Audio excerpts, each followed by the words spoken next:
What's up, Barnhill family, and welcome back to your home for all things combat sports. Yo. So there's a bantamweight title fight happening at UFC 280, but right before that, we have a great number one contenders matchup. We got Suga Sean O'Malley versus Petr Yan.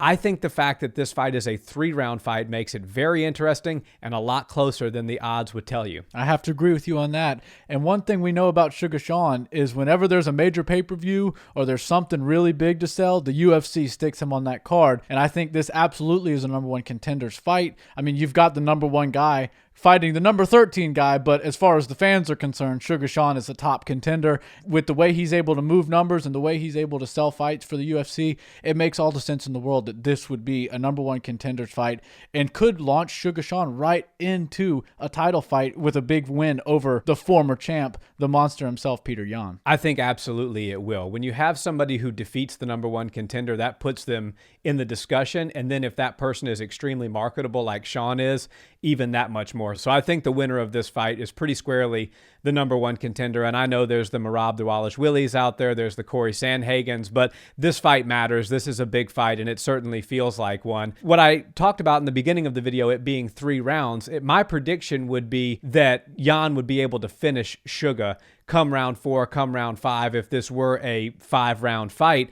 But given the fact that it's 3 and that Sean is able to win rounds, especially early rounds, and knows how to use his jab and his range, and he will have a pretty significant reach advantage on Yan, I think this makes it very, very interesting and very close. It definitely does. Suga Sean knows how to win rounds, and his opponents definitely have a hard time making up for that range that he's so good at utilizing. I think Suga comes into this fight knowing that it's the most difficult fight that he's ever had in his life. It's also on the biggest stage. It's right there for a title opportunity if he's able to get his hand raised. Petr Yan's obviously a stone cold killer. He's been there, done that, done the 5 rounds, done the championship fights.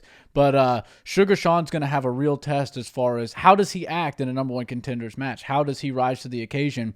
We've only seen him pass these tests since he's gotten into the UFC. You know, you've never really seen him have a bad night. Maybe he hasn't gotten the results that he wanted or had a fluke injury or something like that. Maybe took a fight longer to finish than he had anticipated. But he's always fighting really good. He's always giving us entertaining shows.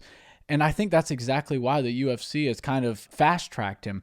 And when they say fast-track for Sean O'Malley, I don't really see it that way because he did kind of come up the ranks the slow, organic way, but he just so happened to be such a bright star that he's shining way brighter than everybody else in the division.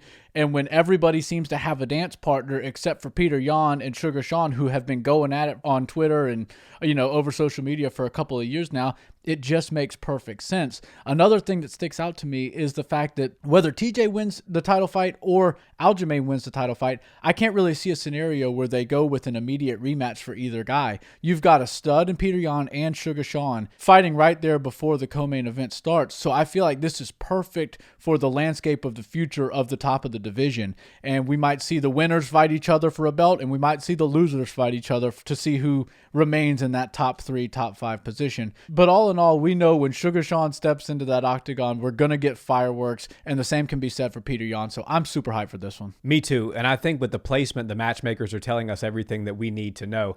The UFC matchmakers are very tight-lipped with what they say, but they do more of their talking through what they do.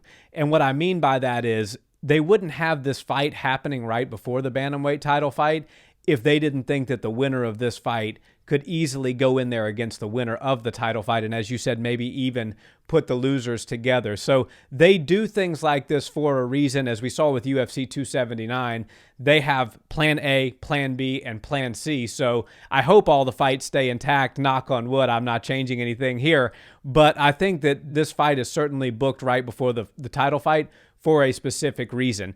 Getting into predictions, I'm going to go with Yan. I like Suga Sean. I think he is actually a future champion.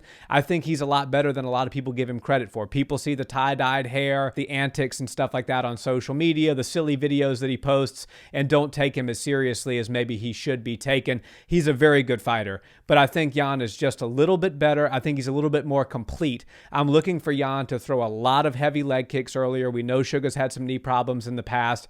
I think that's what he's going to do to to kind of make up for that range that he's lacking. Throw some heavy low calf kicks, heavy leg kicks. I think that Sean's going to have to check them early, or Peter's going to eat those legs up. And I think we're going to see probably Sean grab the first round as Peter downloads the data. But I think come round 2 and round 3, it's going to come on really strong. And if there were a round 4 and 5, it would be a finish that I would predict for Yan. But since we're only going 3, I'm going to say unanimous decision victory, 2-1 for Petr Yan. He's going to win the second and the third round decisively. Great prediction.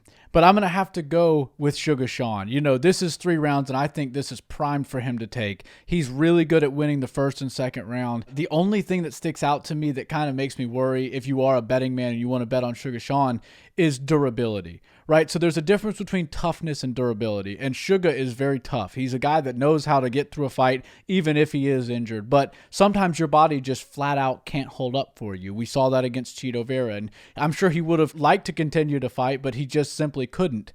And that's what I worry about with him. Petr Yan knows how to hurt people. That's what he gets in there for. He gets in there to do damage.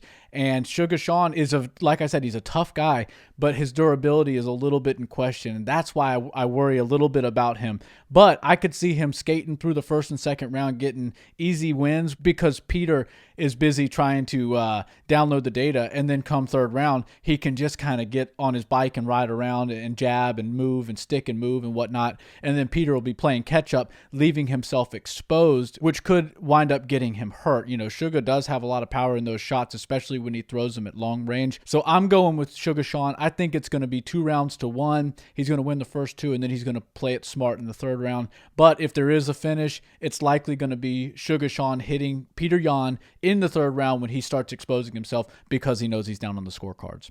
Love the prediction. Thank you. Thanks for watching this video, guys. We're your hub for all things combat sports. If that's your jam, we appreciate a subscribe and a like on the video, and drop us a comment down below. We'll see you next time. Peace.